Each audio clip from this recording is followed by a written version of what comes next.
अभिषेक उपाध्याय हमारे साथ लगातार बने हुए हैं और इस बीच मैं बड़ी खबर आपको यह बता दूं कि राजस्थान में मतदान होना है 25 नवंबर को, लेकिन उससे पहले कांग्रेस की टेंशन बढ़ाने वाली खबर सामने आई।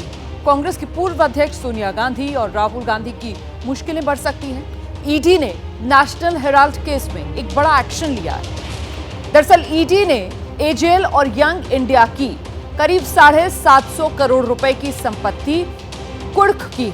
जिन संपत्तियों को जब्त किया है उनमें दिल्ली और मुंबई का नेशनल हेराल्ड हाउस और लखनऊ का नेहरू भवन भी शामिल है।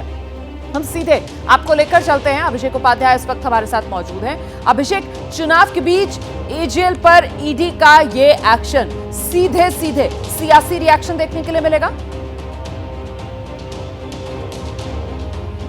बिल्कुल देखने को मिलेगा रोमाना, और बीजेपी लगातार इस बात को स्थापित करने की कोशिश कर रही है कि कांग्रेस पार्टी जो है वो वहां पर भ्रष्टाचार का गढ़ है और ये टॉप से चलता है। और ये अशोक गहलोत के ऊपर भी यही बात लाई गई है। अशोक गहलोत, खासतौर पर वैभव गहलोत के जो कंपनियां हैं, 2 कंपनियां, वो और उनकी पत्नी जिनमें की साझेदार हैं, उसके लेन देन की जांच की बात सामने आई है। और बीजेपी इस बात को भी लगातार जोर दे रही है कि अशोक गहलोत और उनका परिवार खुद भ्रष्टाचार में आकंठ डूबे हुए हैं और अशोक गहलोत के बस की बात ये बिल्कुल नहीं है कि कांग्रेस की नैया पार लगा दें। तो ये आखिरी मौके पर ये एक मैसेजिंग है कि ये भ्रष्टाचार की सरकार है और ये सरकार ऐसी करप्ट है कि यहां से लेकर के और ऊपर तक, इस सिरे से उस सिरे तक सब उसमें डूबे हुए हैं। इस मैसेज को ये देने की कवायद की जा रही है। और ये कवायद देखिए, जो राजस्थान कांग्रेस के अध्यक्ष के यहाँ डोटासरा, उनके यहाँ जो छापे पड़े थे, जो वैभव गहलोत पर कार्रवाई हुई और अभी नेशनल हेराल्ड पर हुई है, ये एक श्रृंखला है रोमाना। और इस श्रृंखला का एक कंबाइंड मैसेज है कि ये सरकार पूरी तरह से भ्रष्टाचार में डूबी हुई है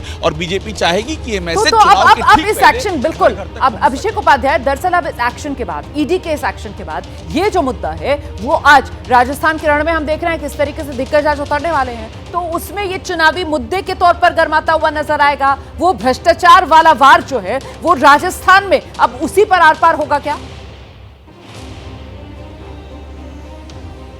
राजस्थान में ऑलरेडी ये रोमाना चल रहा है, लेकिन जैसा कि जो आप इशारा कर रही हो वो एकदम सही है। अब जो आखिरी के ये जो बचे हैं, ये जो 36 घंटे आखिरी के बचे हैं, इसमें ये अपने शिखर पे जाएगा। और आप ये तय मानिए, आज जितनी भी रैलियां हैं बीजेपी के नेताओं की ओर से, इस बात की पूरी संभावना है, शिवराज सिंह चौहान है, योगी हैं, तमाम बीजेपी की जो स्टार प्रचारक है, वो इस मुद्दे को उठाएंगे और ऐसे वैसे नहीं उठाएंगे, पिन पॉइंटेड उठाएंगे। पिन पॉइंटेड का मतलब होता है नेताओं का नाम लेकर के उठाएंगे और ये कहा जाएगा कि जनता की गाड़ी कमाई का जो पैसा है वो तो नेताओं की जेब में जा रहा है और ये लोग राजस्थान को जिस तरह से लूट रहे हैं उससे निजात हम दिलाएंगे। तो आप ये मान लीजिए, ये जो एक्शन हुआ है, आखिर के जो समय बचा हुआ है, प्रचार का आखिरी दौर है, उसमें ये अपने क्लाइमेक्स को छुएगा और पूरी कवायद रहेगी कि इस पर जितने भी रिएक्शन सामने आएंगे वो इस मुद्दे को और हाईलाइट करेंगे। बहुत शुक्रिया अभिषेक उपाध्याय तमाम जानकारी के लिए।